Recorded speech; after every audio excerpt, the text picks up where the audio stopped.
वाचवा, आम्हाला वाचवा. काय गुन्हा केला आम्ही? मराठा समाजात जन्म घेतला म्हणून समाज मन हादरून गेलंय, अत्याचाराने कळस गाठलाय. हेच का आमचे सबलीकरण? दुर्दैवानं आम्हाला म्हणण्याची वेळ आलीये, भावांनो, आम्हाला द्या संरक्षण. अन्याय अत्याचार रोखण्यासाठी, नराधमांना फाशी होण्यासाठी.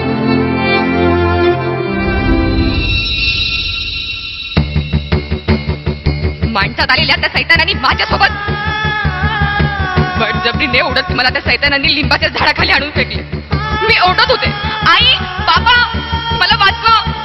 जीवाचा आकांत करून मला सोडण्यासाठी त्यांना विनवण्या करू लागली. पण त्या नराधमांनी माझ्या तोंडात बोळा कोंबला, माझे केस उपटले, माझे ओठ तोडले, माझ्या शरीरावर असंख्य विगळत्या जखमा करून माझा हा माणूस छळ केला. पण तरी मी माझी अवृत्या नराधमांपासून वाचवत होते. त्यांनी केलेल्या हल्ल्याचा जोरदार प्रतिकार करीत होते. शेवटी डोक्यावर झालेल्या एका प्रहाराने मी शांत झाले. माझ्यावर अतिप्रसंग झाला आणि गळा दाबून मला मारून टाकण्यात आले.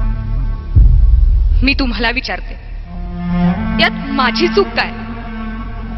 असा काय गुन्हा मी केला की ज्याची मला एवढी मोठी शिक्षा मिळाली?